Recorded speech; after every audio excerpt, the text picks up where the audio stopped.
आज के learning section में सबसे पहले हम एक ऐसे सेक्टर की बात करेंगे जो आज के दिन सबसे ज्यादा स्ट्रेंथ पावर शो कर रहा है। साथ ही साथ उस सेक्टर के इंपॉर्टेंट स्टॉक्स को भी डिस्कस करेंगे ताकि आपको एक होलिस्टिक व्यू मिल सके। देखिए, बहुत इंटरेस्टिंग डिस्कशन होने वाला है, पर सबसे पहले अभी इस वीडियो को पॉज करिए और खुद सोच के देखिए कि आपके अकॉर्डिंग वो सेक्टर कौन सा है और अपने आंसर को कमेंट डाउन कीजिए। एक बार आपने अपने आंसर को कमेंट कर दिया तो फिर आप एक्चुअली स्टडी कर पाएंगे कि जो आपने सोचा और जो हम डिस्कस कर रहे हैं क्या वो मैच हो रहा है नहीं। आई होप आपने अभी तक कमेंट कर दिया होगा।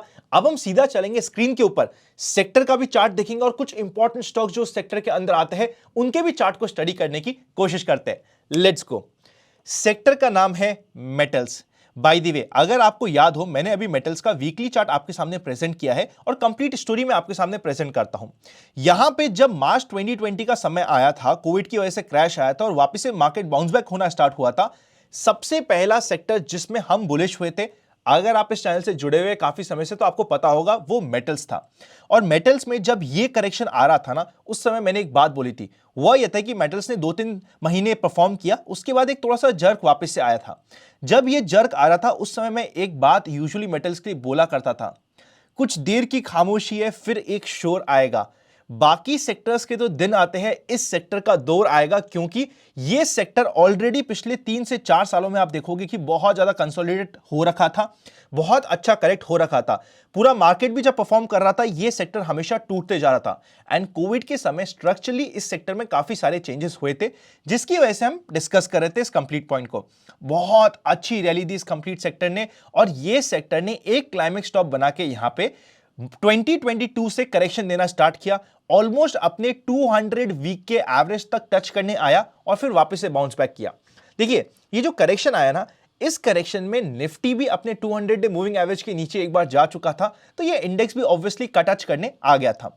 टच करने आया, थोड़ा सा कंफ्यूजन हुआ, पर बाउंस बैक देखिए क्या प्यारा आया और वापस से अपने नए हाई की तरफ ही जाने को रेडी है और एक इंपॉर्टेंट लेवल्स पे जा चुका है। ऐसा सेक्टर्स जो सबसे पहले अपने टॉप के पास जाके खड़ा होता है, वो यूजुअली स्ट्रेंथ वाला सेक्टर होता है, मैं आपको हमेशा कहता हूं। तो ये सेक्टर वापस से अपनी स्ट्रेंथ को प्रूव कर रहा है और ये कैंडल देखिए किस तरीके से इसने वापस से अपनी रैली को कंटिन्यू किया है और अपने टॉप पे जाके खड़ा हो गया है, बहुत अच्छा है। यहां पे भी आप देखेंगे तो ये आपके लिए 19 दिसंबर वाला वीक है, जहां पे इसने बहुत गंदी कैंडल बनाई थी, पर गंदी कैंडल बना के अगली वीक में पूरा का पूरा रिकवर कर गया, स्ट्रेंथ है। अब अगर हम सेम वीकली चार्ट की जगह डेली चार्ट देखने की कोशिश करें तो आप देखेंगे कि इस लेवल पे थोड़ा सा कंजेशन या कंफ्यूजन हो रहा है and it is absolutely okay. इसने ऑलमोस्ट ब्रेकआउट दिया था और ब्रेकआउट देते ही वापस से 20 डे मूविंग एवरेज को टच करने आगे है, कोई दिक्कत की बात नहीं है। जिस तरीके से इसने करेक्शन दिया था और वापस से बाउंस बैक आया है इस कंप्लीट दिसंबर के महीने में, आप देख सकते हो कि ये कंप्लीट स्ट्रेंथ अपनी शो कर रहा है और हमारी रडार में ये सेक्टर हमेशा रहना चाहिए, स्पेशली जिस समय मार्केट परफॉर्म करेगा या बाउंस बैक करेगा, ये सेक्टर लीड कर सकता है। कुछ स्टॉक के चार्ट्स को चेकआउट कर लेते हैं। सबसे पहले मैं रत्नामणि मेटल्स, जो मेरा पुराना फेवरेट है, उसे चेकआउट कराता हूं। ये देखिए, इसका एक इंपॉर्टेंट लेवल 2135 के ऊपर जाते ही ये एक नई रैली की तरफ जाने की कोशिश करेगा। इंपॉर्टेंट सपोर्ट अब इसके लिए हो जाएगा ये वाला लेवल जो रफली होता है 1800 के आसपास। बीच में थोड़ा बहुत कंसोलिडेट कर रहा है, फ्लैट बेस का पैटर्न बना रहा है, इट इज एब्सोल्युटली ओके, पर ओवरऑल स्ट्रेंथ में भी सबसे स्ट्रेंथ वाला चार्ट यही है। ये देखिए, 2020 में 400 रुपए का स्टॉक आज के दिन 2000 का हो गया है, 5 गुना हो गया है कुछ ही सालों में। स्ट्रेंथ है और सबसे इंपॉर्टेंट ये है कि अंधाधुंध नहीं भागा है, भागता है फिर थोड़ा सा जिगजैग करता है। यहां पे देखिएगा, भागा करेक्ट हुआ, भागा करेक्ट हुआ, तो रुक रुक के भागा है, परेशान कर करके भागा है। ऐसे चार्ट्स हमें यूजुअली पसंद आते हैं। इवन डेली कैंडल पे आप देखेंगे तो अभी ये थोड़ा सा फ्लैट बेस का पैटर्न बना रहा है, पर जब भी ये इस लेवल को क्रॉस करता है, एक नई रैली के लिए रेडी होगा। जेएसडब्ल्यू स्टील अगेन आपको दिख जाएगा एक छोटी सी रेंज में, 720 से 780 की रेंज में ये जिगजैग कर रहा है। 720 के आसपास इंपॉर्टेंट सपोर्ट है, जो 50 डे मूविंग एवरेज का भी एरिया है और पुराने इंपॉर्टेंट सपोर्ट का भी एरिया। और वैसे अगर आप पुराना चेकआउट करेंगे तो पुराना ब्रेकआउट का एरिया भी है, तो यहां से एक अच्छा जोन आता है जहां पे हमारी नजर हो सकती है। 780 के ऊपर नई स्ट्रेंथ इस चार्ट में हमें मिल जाएगी। वीकली बेसिस पे भी देखेंगे तो आप देखिए, ये अपने पुराने हाइस के आसपास ऑलरेडी जा चुका है, स्ट्रेंथ शो करे जा रहा है। जेएसडब्ल्यू स्टील ये कंपैरेटिवली अभी थोड़ा सा वीक है, पर चार्ट वीक अभी लग रहा है, पर स्टॉक काफी स्ट्रेंथ वाला है, बिकॉज जिस तरीके से इसने अपने 50 वीक एवरेज को रिक्लेम किया है, स्ट्रेंथ शो कर रहा है। डेली चार्ट में चेकआउट करें तो 120 के ऊपर जाते ही टाटा स्टील में वापस से पावर आती है और हमारी नजर में रह सकता है। कल के दिन इवन इस स्टॉक में 2.5 दिन का फंडा अप्लाई हो रहा है, तो कल के दिन इमीडिएटली 2.5 दिन के फंडे के लिए हम इसे स्टडी डी भी कर सकते हैं। जेएसएल आपके सामने है, जिंदल स्टील, ये अगेन स्ट्रेंथ वाला चार्ट। इसको तो आप देखेंगे ना वीकली पे, आपको इतना पसंद आएगा ये चार्ट, आप बोलेंगे वाह क्या चार्ट है। अपने पुराने हाइस को ब्रेक करी है, वो भी बहुत ही प्यारी वीकली कैंडल के साथ। अब ये 2.5 वीक के लिए थोड़ा सा कंसोलिडेट हो रहा है, नेक्स्ट वीक वापस से इस चार्ट पे नजर जा सकती है। 220 के आसपास पहला इंपॉर्टेंट लेवल आता है जो 20 डे मूविंग एवरेज का भी है, और नीचे हमारे लिए 200 का एक अच्छा वैल्यू जोन आ जाता है इस चार्ट में, क्योंकि ये स्ट्रेंथ वाला चार्ट है। आखिरी आता है थोड़ा सा वीक चार्ट जिसका नाम है सेल। अभी ये स्ट्रेंथ शो नहीं किया है चार्ट पे, अगर आप वीकली चार्ट पे चेकआउट करेंगे अभी भी अपने टॉप से काफी नीचे है, स्ट्रेंथ शो करना बाकी है, पर धीरे धीरे इसमें पावर आ रही है। मतलब आप देखेंगे कि मेटल्स में भी आपको कुछ ऐसे सेगमेंट मिल जाएंगे जहां पे अभी भी काफी अपॉर्चुनिटीज बाकी है, हमारी नजर रह सकती है।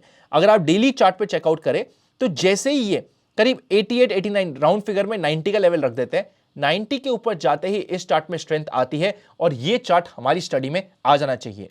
ओवरऑल आज के हमारे डिस्कशन का मुद्दा यह है कि जो हमारा मेटल इंडेक्स है वो हमारे फोकस में रहना चाहिए, स्पेशली जब भी मार्केट में बाउंस बैक आया, ये सेक्टर आपको लीड करता हुआ सा मिल सकता है।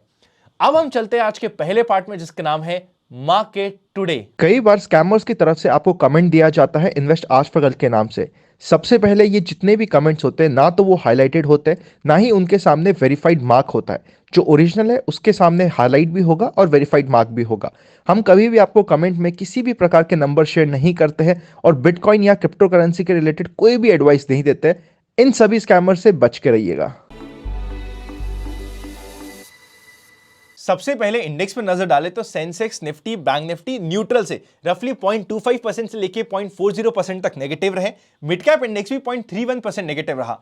आज के दिन को अगर मैं एक लाइन में समराइज करूं, बल्कि कल के दिन और आज के दिन को अगर एक लाइन में समराइज करें, खाया पिया कुछ नहीं और ग्लास तोड़ा 12 आना एग्जैक्टली आज के दिन के और कल के दिन के मोमेंट पे अप्लाई होता है। एडवांस लाइन रेशियो ठीक था, 800 स्टॉक्स एडवांस हुए जिसके अगेंस्ट में 1100 से ऊपर स्टॉक डिक्लाइन हुए। मीडिया, आईटी, ऑटो अच्छा बाउंस बैक करे, इसके अगेंस्ट में oil and gas, energy, PSC, private bank थोड़ा सा कमजोर रहे। अब यहां पे धीरे धीरे बैंकिंग में स्ट्रेंथ मिल सकती है, स्पेशली बाउंस बैक के समय। बैंकिंग हो गया, मेटल्स हो गया, नजर रखनी जरूरी है। विक्स की बात करें तो 15.27 पे कंफर्टेबल है। निफ्टी के मोमेंटम पे नजर डाले तो 17,920 पे ओपनिंग हुई थी, लो बनता है 17,761। एक बजे तक तो बिल्कुल मार्केट छोटी सी रेंज में कंसोलिडेट कर रहा था, बाद में एक झटका लगता है नीचे का, जितना जोर से झटका लगता है उतनी जोर से वापस से बाउंस बैक कर देता है और क्लोजिंग होती है 58 की और हाई बनता है 17,945 का, जहां पे ओपन होता है उसी के आसपास का हाई लगता है। अब चलते हैं फाइनल सेगमेंट पे जिसका नाम है एक्सपेक्टेशंस फ्रॉम टुमारोज मार्केट। इससे पहले मैं इंट्राडे चार्ट पे जाऊं, कुछ इंपॉर्टेंट डिस्कशन कर लेते हैं। पुट कॉल रेशियो अभी रफली चल रहा है 0.75 के आसपास और उसके नीचे, मतलब यहां से मार्केट में 200-300 पॉइंट का झटका अगर आता है तो एक बास्केट बाइंग का अपॉर्चुनिटी हो जाएगी, इवन स्टॉक स्पेसिफिक में भी। और जब तक ये झटका नहीं मिलता है और हम वेट एंड वॉच कर रहे हैं, हमें अगर स्टॉक्स में काम करना है तो जैसे जैसे हमारे स्टॉक्स के चार्ट एक पर्टिकुलर लेवल को सस्टेन करके ऊपर जाते जा रहे हैं, उन पे हम एंट्री बना सकते हैं छोटे से स्टॉप लॉस के साथ। अभी के मार्केट में हमेशा 6 से 8% का हमारा टारगेट होना चाहिए, 2 से 3% का हमारा स्टॉक्स में स्टॉप लॉस होना चाहिए। अगर हमें बास्केट बाइंग करनी है तो जैसा मैं ऑलरेडी 2 बार डिस्कस कर चुका हूं, टॉप 250 का स्मॉल केस यहां पे अट्रैक्टिव रहता है, तो उसके ऊपर हमें नजर बनानी पड़ेगी, जिसका लिंक आपको डिस्क्रिप्शन में मिल जाएगा। और अगर आपके पास डीमैट अकाउंट नहीं है, डीमैट अकाउंट ओपन लिंक्स भी डिस्क्रिप्शन में मिलेंगे और साथ में प्राइवेट चैनल का जुड़ने का प्रोसेस भी डिस्क्रिप्शन में आपको मिल जाएगा। चलते हैं स्क्रीन के ऊपर कंप्लीट पॉइंट्स को डिस्कस करते हैं। अगर हम एफआईआईज और डीआईएस की बात करें तो 11 जैन को डीआईएस ने 2400 करोड़ की परचेस करी थी और एफआईआईज ने 3200 करोड़ की सेल करी थी। ऐसा लग रहा है कि एफआईआईज और डीआईएस के बीच में लड़ाई चल रही है कि भाई जीतेगा कौन, वो हम देखेंगे टुवर्ड्स द एंड। अगर हम इंट्राडे चार्ट की बात करें तो मार्केट वापस से अपने जो रीसेंट लो था, एक बार मैं आपको डेली चार्ट दिखाता हूं, आपको समझ आएगा मैं क्या कहना चाह रहा हूं। ये जो रीसेंट लो था, आज के दिन ऑलमोस्ट इस रीसेंट लो को रिटेस्ट कर लिया था, जो एक इंपॉर्टेंट सपोर्ट का जोन है। इसके नीचे ऑब्वियसली 17,400-500 काफी वैल्यू जोन हो जाएगा, क्योंकि वहां पे पुट कॉल रेशियो भी अट्रैक्टिव हो जाएगा। अब हम इंट्राडे मूवमेंट को डिस्कस कर लेते हैं। इंट्राडे मूवमेंट में देखिए, शॉर्ट की और बाइंग के लिए एक सिंगल लाइन है जो आपके लिए यहां पे रेलेवेंट हो जाएगी कल के लिए, आप नजर डालिएगा। 17,960 की रफली आप लाइन बोल सकते हैं। अगर मार्केट यहां पे ओपन होता है और एक बार 17,960 के ऊपर सस्टेन करना स्टार्ट होता है तो इमीडिएटली हमें 18,050 बहुत छोटा सा टारगेट, 18,100 120 एक इमीडिएट टारगेट, और इवन धीरे से अगर हम चाहे तो उसे पोजिशनली 18,300 के लिए भी कैरी कर सकते हैं। इंपॉर्टेंट होगा 17,960 के ऊपर सस्टेन करना। उसी के अगेंस्ट में अगर मार्केट यहां पे जाता है, ओपन होता है, थोड़ा सा जिगजैग करता है और 17,960 के आसपास जिगजैग करके एक बार वापस इसे अंडरकट करने की कोशिश करता है, सपोज करते हैं 17,940, तो हमारे पास एक शॉर्ट की अपॉर्चुनिटी आएगी। अगर मार्केट में गैप डाउन होता है तो शॉर्ट हमें अवॉइड करना पड़ेगा। अगर हमें शॉर्ट करना भी है तो जो रीसेंट लो था जो हमारे सामने ऑलरेडी लगा हुआ है 17,765, अगर हम इसे अंडरकट करते हैं और हम यहां पे शॉर्ट करते हैं तो सिर्फ 50 पॉइंट का स्टॉप लॉस के साथ, मैक्सिमम 50 पॉइंट, 40 से 50 पॉइंट के स्टॉप लॉस के साथ यहां पे शॉर्ट अटेम्प्ट किया जा सकता है। वो भी अगर 17,765 अंडरकट होता है तो यहां पे टारगेट हमारा नेचुरली 110 पॉइंट के आसपास का हो जाएगा अगर हमें शॉर्ट साइड की कोई ट्रेड लेनी है तो। ऊपर की साइड की बात करें तो अगर 17,930 मतलब ऊपर जाए मार्केट, 3-4 कैंडल ऊपर बनाए और ऊपर बनाने के बाद अंदर कट कर रहा है, सिर्फ वही सेकंड सिनेरियो होगा जहां पे हम शॉर्ट कर सकते हैं।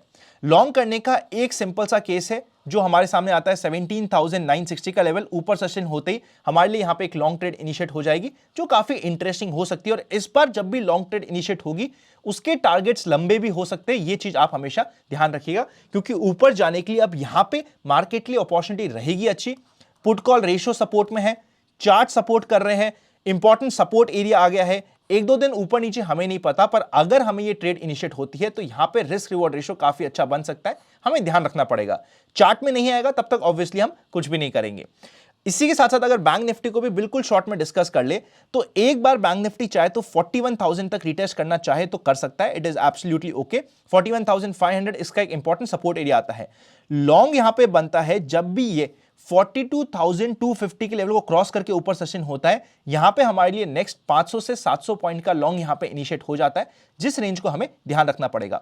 शॉर्ट के लिए ऑब्वियसली हमारा लेवल हो जाता है 41,800 का, जिसके अंडरकट करते ही 100 पॉइंट का stop loss maximum short side पे और 250 से 300 पॉइंट्स का टारगेट पे हम नजर रखेंगे।